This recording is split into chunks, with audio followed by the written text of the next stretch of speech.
에스라 8장 21절에서 36절까지 말씀인데요.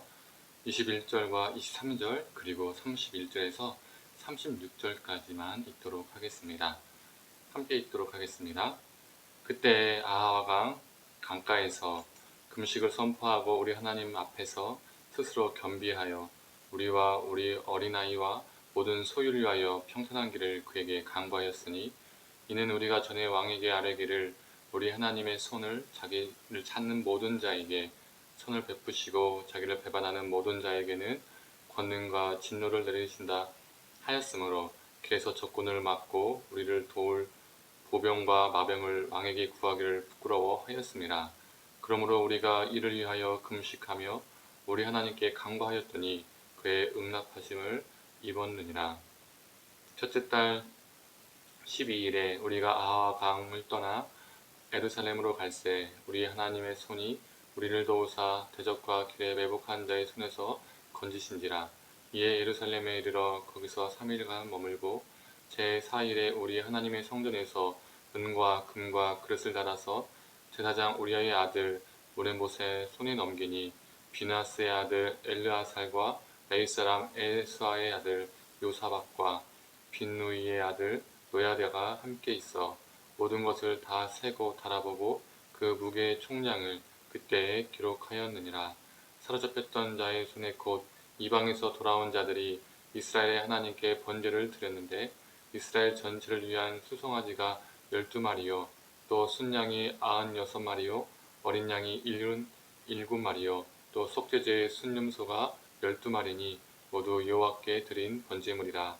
우리가 또 왕의 주소를 왕의 총독들과 유브라데 강 건너편 총독들에게 넘겨주매 그들이 백성과 하나님의 성전을 도왔느니라. 아멘. 오늘 말씀을 함께하는 우리 모든 성도님들에게 하나님의 은혜가 있기를 간절히 소망합니다. 귀환을 본격적으로 시작하기 전에 에스라가 아하강 근처에서 금식을 선포합니다. 귀환길을 하나님께서 선하게 인도해 주시기를 바라는 금식의 간구이죠. 22절을 보면 이렇게 말하고 있습니다. 길에서 적군을 막고 우리를 도울 보병과 마병을 왕에게 구하기를 부끄러워하였습니다. 왕의 허락하에 귀환을 하는 것이기 때문에 이스라엘로 귀환하는 이 무리는 왕에게 적은 군사일지라도 자신들을 보호해 줄 군대를 요청할 수 있었습니다. 그러나 보병과 기병을 도와달라고 하는 것은 부끄러워서 할 수 없었다라고 오늘 성경은 기록하고 있죠. 왜 이 일이 부끄러운 일로 여겼을까요? 만약 왕의 도움을 받아서 이스라엘에 도착한다면 이 포로 귀환의 보호자는 누가 될까요? 이 포로 귀환을 인도하여 낸 배우는 누가 되는 것일까요? 바로 아닥사스다 왕이 그 배우와 그 도움이 되었겠죠. 그리고 포로 귀환자들도 귀환길에서 어려운 순간이 닥칠 때마다 누구를 의지하게 되었을까요? 바로 아닥사스다가 보낸 바사 제국의 군대를 의지하게 되었을 겁니다. 그리고 이 귀환을 지켜보던 많은 사람들, 주변 나라들은 무엇이라고 말했을까요?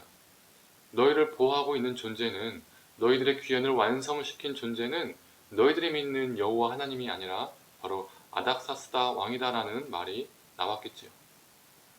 에스라는 그걸 알았습니다. 에스라는 그런 말을 원천 봉쇄하고 싶었던 것이지요. 그래서 에스라는 귀환을 하기 전에 왕에게 가서 하나님을 찾는 사람은 하나님이 보살펴 주십니다 라고 말했던 겁니다. 즉 하나님을 찾는 이스라엘은 하나님께서 알아서 지켜주시고 인도해 주십니다. 왕의 도움을 거절하겠습니다 라는 의미인 것이죠.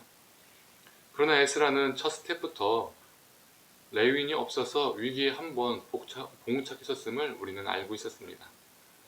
잘 해결하였지만 막상 귀환을 하려니 그 길이 쉬운 길이 아니라는 것이 더욱 현실로 느껴지게 된 것이죠.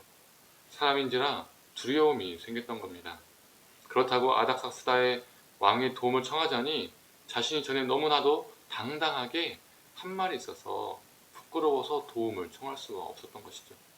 또한 아닥사스다의 도움을 청하면 이후로 어떠한 결과가 나올지 뻔히 알고 있었기 때문에 그것 또한 부끄러운 일이 될 게 뻔했었습니다.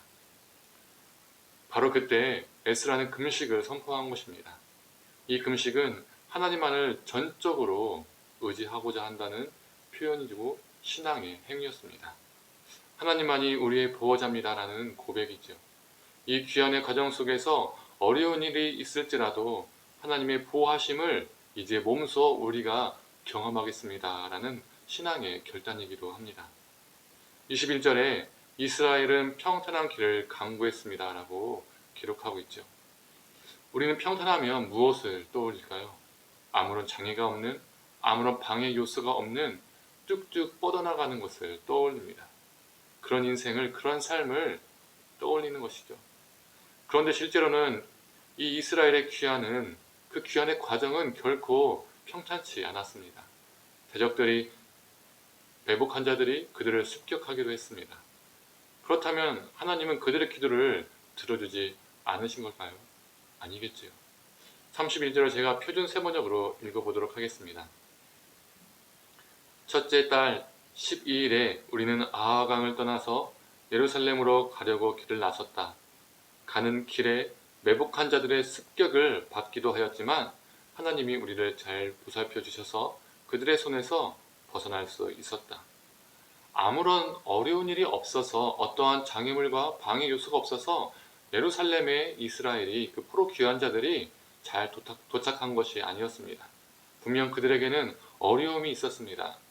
오늘 말씀이 우리에게 말해주는 것은 아무런 어려움이 없는 것이 평탄한 것이 아니라, 쭉쭉 잘 나가는 그러한 인생이 평탄한 것이 아니라, 우리에게 두려움도 있고 또한 어려움도 겪지만 그 속에서 하나님을 의지하고 우리 하나님의 도우심을 경험하는 것, 이것이 평탄한 것이라는 겁니다. 우리는 인생을 살면서 수많은 장애물들을 만납니다. 나의 건강, 배우자 또는 자녀의 건강, 학업과 일터에서 일어나는 일들, 경제적인 문제들, 정신적인 문제들, 이런 일들이 우리 앞을 가로막기도 하고 잘 풀리지 않는 것 같기도 하고 우리를 낙심하고 좌절하기도 합니다. 때로는 그 문제가 내게 너무나 크게 다가와서 버거워서 나를 뒤흔들기도 하죠. 목사인 저도 마찬가지입니다.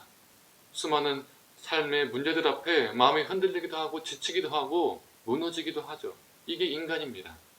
그때마다 우리의 인생을 보호하시는, 우리의 인생의 보호자 되시고 인도자 되신 우리 하나님을 더욱 붙잡고 의지하기를 원합니다.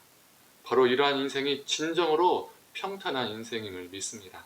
아무 일이 없어서 원하는 대로 인생이 풀려서 그것이 평탄한 인생이 아니라는 거죠. 또한 하나님의 돌보심을 믿고 이 귀환하는 과정 가운데 헌신하는 자들이 나옵니다. 제사장 리더 12명은 성전을 위해서 드려진 예물이 예루살렘에 도착하기까지 돌보고 지키는 일을 맡게 되었습니다. 그 일은 결코 쉬운 일이 아니었을 겁니다. 지금처럼 이삿짐 센터를 불러서 이사하는 것도 아니고 걷거나 수레를 끌고 긴 머리를 이동해야 되는데, 다른 이들은 가나안 땅에서 그 삶을 생각하면서 가나안 땅까지, 그 예루살렘까지 자신들의 짐만 신경 쓰고 돌보면 되지만 그들은 자신들의 짐뿐만 아니라 성전에서 드려질 예물까지 끌고 지키고 돌봐야 했기 때문입니다.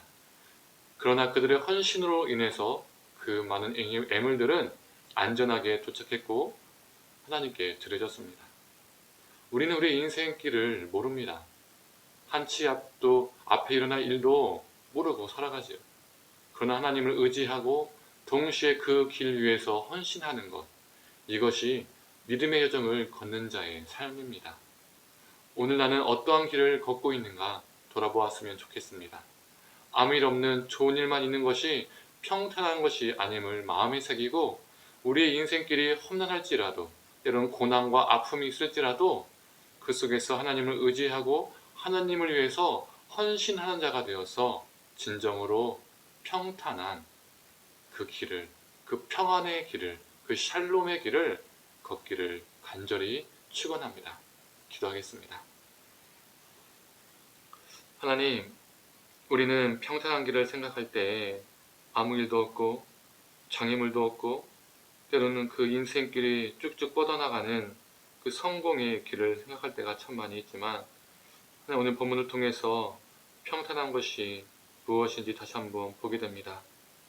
그들이 하나님의 도우심을 간구하고 하나님을 의지함으로 금식하며 기도할 때에 그 평탄한 길을 구했지만 그들의 평탄한 길이 결코 아무 일이 없었던 그 길이 아니고 대적들도 있고 그들 공격하고 매복하는 자들도 있었지만 하나님께서 보호하시고 그 보호하신 하나님을 믿고 나아갔던 그 이스라엘의 삶이 평탄한 길을 보게 됩니다. 하나님, 우리 인생길을 우리가 아무것도 모르지만 그 모든 순간에도 우리가 지치고 낙심하고 우리 가운데 고난과 아픔이 있을지라도 하나님을 붙잡고 의지함으로 하나님의 돌보심을 경험하는 그 진정한 평탄의 길을 걸을 수 있도록 주님 함께하여 주시옵소서.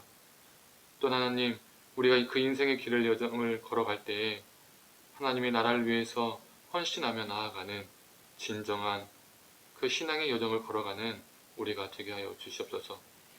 오늘 우리는 인생의 어떠한 길을 걷는지 우리 자신을 돌아보게 하시고 세상이 말하는 평탄이 아니라 하나님께서 주시는 그 평탄의 길을 걸어가는 우리가 되게 하여 주시옵소서. 모든 걸 감사드리며 사랑이 많으신 예수님의 이름으로 기도드립니다. 아멘.